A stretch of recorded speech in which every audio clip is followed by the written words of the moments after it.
Es súper importante realmente conmemorar y llevar adelante campañas de comunicación que nos ayuden a tomar conciencia sobre esa responsabilidad personal que cada uno de nosotros tiene con su propia tranquilidad y salud financiera. Realmente hoy la actualidad nos plantea muchos desafíos, mucha incertidumbre y es súper oportuno recordar que tenemos que estar preparados y que bueno, que las situaciones que normalmente se pueden presentar en la vida nos van a demandar tener esa red de seguridad o ese colchón que se dice que es lo que representa para cada uno el ahorro. Justamente recomponer nuestras finanzas, porque si a lo mejor en escenarios distintos años atrás nos parecía difícil por otro tema, ¿verdad? Porque por ahí priorizamos el consumo, la satisfacción inmediata, y luego cuando se presenta una situación verdaderamente desafiante como la que vivimos, nos damos cuenta que desaprovechamos la oportunidad que a lo mejor tuvimos en su momento de iniciar con este hábito, iniciar con esta práctica y hacernos de ese respaldo, ¿sí? Que sería, por ejemplo, un fondo de emergencias.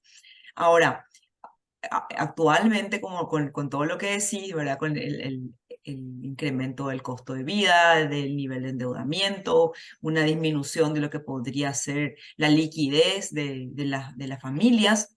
Entonces, el desafío es todavía un poco mayor, ¿verdad? Ahora, la importancia también vemos que es mucho mayor, de poder hacer ese esfuerzo y de poder encontrar estrategias para que, pese a que no es fácil, lo podamos lograr en cierta medida, por lo menos empezar con algo, hacernos el hábito y luego ir incrementando las metas.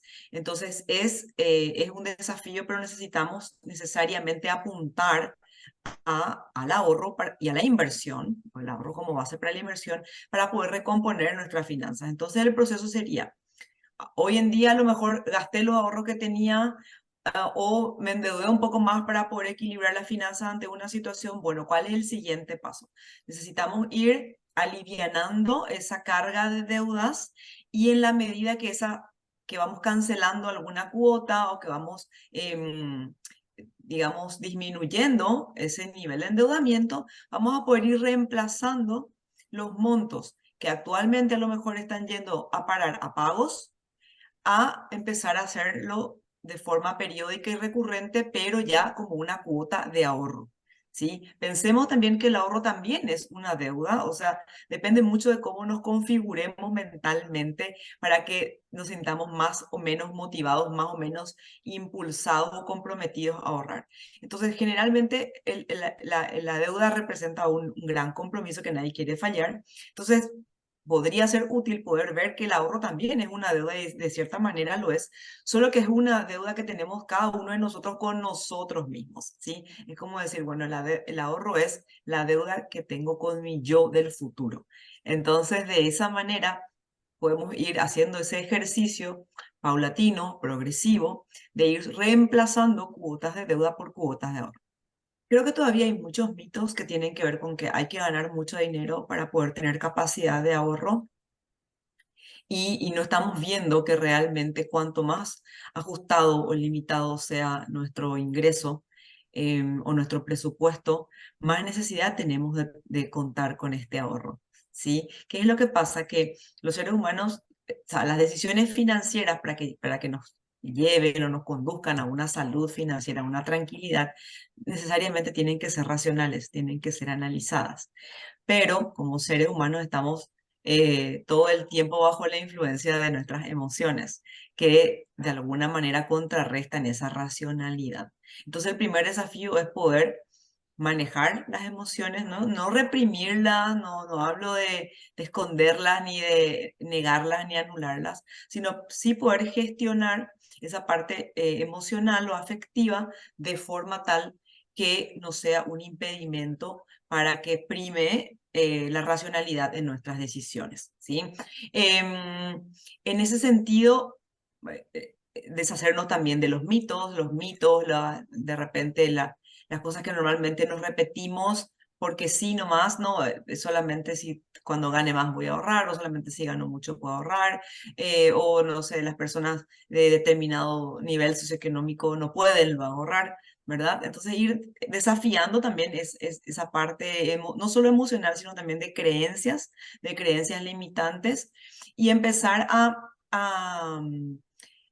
contrarrestarla de alguna manera, ¿verdad? Una forma de contrarrestar ese impedimento para ahorrar es disminuyendo nuestra disponibilidad, porque es como que el gasto que hacemos se expande naturalmente en función al dinero que tenemos disponible. Si tenemos más disponibilidad, vamos a gastar más, y si nosotros mismos reducimos esa disponibilidad, sacando, digamos, de nuestra circulación personal de efectivo, una cuota que estamos apartando anticipadamente para ahorrar, entonces vamos a poder adaptar nuestros gastos a esa nueva realidad que es un menor ingreso disponible real, porque ya, digamos, sacamos del esquema lo que sería nuestro ahorro, y vamos a darnos cuenta que igual logramos cubrir nuestros gastos, solo que vamos a expandirlos hasta un límite menor, ¿verdad? Entonces son pequeñas estrategias que podemos ir implementando para desafiar esas creencias y darnos cuenta que realmente,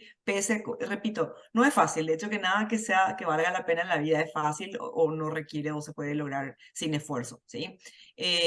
Ahora, no es imposible, y hay estrategias que podemos aplicar y que es importante que lo hagamos. Asimismo, tal cual. Recordemos que hay dos aspectos en nuestras finanzas personales que tenemos que estar cuidando en todo momento, y que también son el resultado o digamos de todas nuestras decisiones.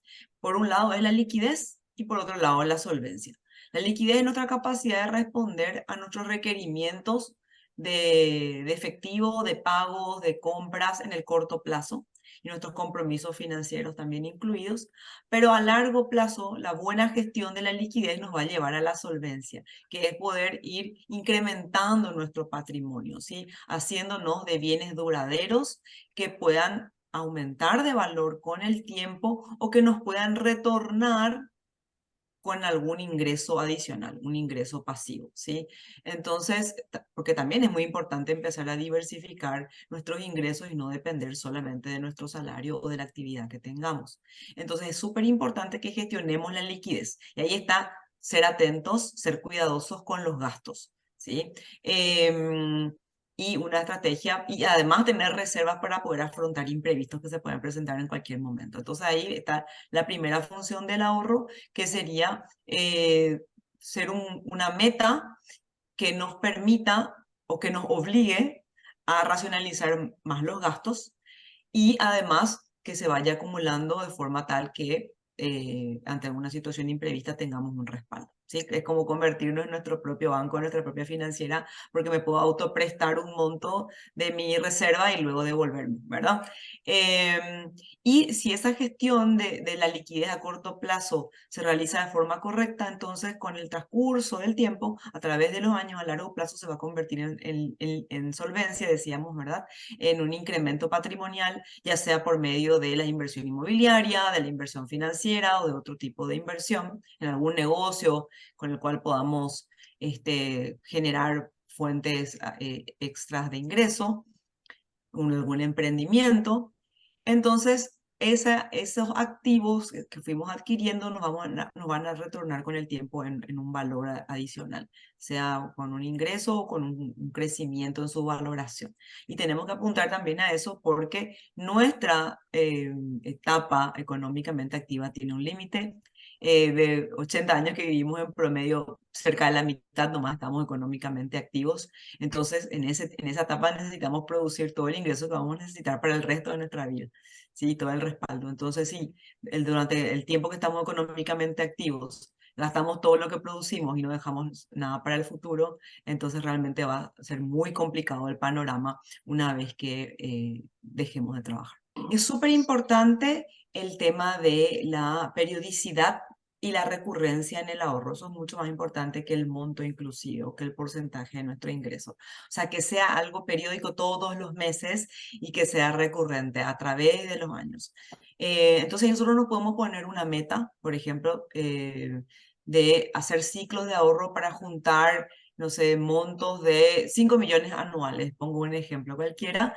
Entonces yo digo, bueno, si mi meta es juntar 5 millones anualmente, entonces eso divido entre 12 y establezco mi meta mensual de ahorro, que voy a elegir un instrumento o un mecanismo que me obligue a hacerlo todos los meses como si fuese una cuota de deuda y durante bastante tiempo. Entonces, año a año lo que yo voy a poder hacer es, al ver que cumplo esa meta, voy a poder ir sacando, por ejemplo, o sea, el capital que logré reunir, voy a poder redireccionar hacia otro tipo de inversiones. Pongo un ejemplo, si estoy ahorrando en un ahorro programado, pero año a año voy juntando un determinado capital, puedo empezar a trasladar eso que ya junté a un plazo fijo. Y al año siguiente voy a poder incrementar lo que fui ahorrando a lo largo de los 12 meses del año, más lo que ya tenía invertido a plazo fijo y volver a hacer una reinversión ya con un capital mayor. O sea, apuntar a que eso año a año vaya creciendo y apoyarme en los dos métodos. Por un lado, lo periódico y por otro lado, también, digamos, las inversiones más ocasionales, más esporádicas de montos mayores. Ahí también podemos aprovechar lo que serían los ingresos adicionales, como el aguinaldo, algún bono, alguna gratificación que podamos recibir extra en nuestro trabajo. Asimismo, saber que existen herramientas que nos ofrecen mayor liquidez, que son, a lo mejor tienen una proyección de mayor corto plazo, ¿sí? O de un plazo más corto, y otras herramientas que a lo mejor nos ofrecen un poquito menos de liquidez, pero una mayor rentabilidad y orientadas a largo plazo. Lo importante es combinar ambas. Yo daba hace rato un ejemplo de un ahorro programado más un plazo fijo, pero también podría ser un fondo mutuo a la vista, donde yo voy depositando periódicamente montos pequeños y luego poder trasladar lo que se va reuniendo a lo largo de cierto tiempo, por ejemplo, un año, a un instrumento más orientado a largo plazo. Entonces, ir combinando ambas cosas, esa sería la mejor estrategia, sobre todo la constancia, ¿sí? Hacerlo permanentemente, hacer como ciclos anuales, termina un año, empiezo de vuelta y repito, ¿sí? A lo largo del tiempo vamos a ver los resultados. Es cierto que se habla de un porcentaje mínimo del 10% de nuestros ingresos y yo creo que podemos apuntar a eso como para empezar. Si hoy no llegamos al 10%, bueno, saber que ahí donde podamos empezar, nuestro primer hito, nuestra primera marca de logro sería llegar al 10%, pero no quedarnos ahí, si podemos ir incrementando eso mucho mejor. Yo creo que sí, totalmente coincido, Eduardo, en el sentido de que ahorrar es todavía un poquitito ir contracorriente. Si estamos realmente muy inmersos en lo que es el consumo, si bien cada vez se habla más de este tema y cada vez más personas toman conciencia de la necesidad de ahorrar y no solo consumir, capitalizarse y no solo endeudarse, todavía no es un tema que por ahí se conversa mucho en los ambientes sociales, por lo menos. Entonces sí que al interior de nuestro hogar, con aquellas personas con las que tenemos más confianza, más cercanía, aquellas a quienes afectan nuestras decisiones y cuyas decisiones nos afectan a nosotros, ahí sí sería sumamente importante y necesario que tengamos una sintonía, que estemos alineados en cuanto a los objetivos y los criterios. Si bien no pretendemos decir que tenga que haber un 100% de coincidencia en todo, que por lo menos haya digamos, una unidad en ciertos criterios como la necesidad de cuidar la finanza, como la necesidad de proyectar el futuro, como la necesidad de estar preparados para afrontar imprevistos, con la necesidad de no utilizar el crédito solo como una manera de aumentar nuestro nivel de consumo, sino que veamos realmente el crédito como una forma de apalancar o financiar nuestros proyectos para crecer. Entonces, todo eso realmente va a ser sumamente constructivo, puede ser muy constructivo al interior de las familias, poder generar ese tipo de conversaciones y sobre todo para nuestros hijos, que realmente van a tener un panorama bastante desafiante y necesitan más que nunca estar preparados para construir su propia tranquilidad financiera. Totalmente. La economía en su conjunto somos todos y una economía que ahorra es una economía que tiene capacidad de inversión. También las personas que se preparan para su etapa de jubilación o su etapa de retiro, son más independientes, dependen menos a lo mejor de las ayudas, dependen menos de cierto gasto público, lo cual ayuda también y contribuye a la eficiencia y que ese gasto público pueda invertirse también de una manera más eficiente, generando, por ejemplo, infraestructuras, generando todo lo que contribuye al crecimiento. Así que es un todo que podemos ir construyendo de a poco a través del ahorro personal, a través del ahorro familiar, la inversión, ir contribuyendo a la salud del conjunto de la economía también.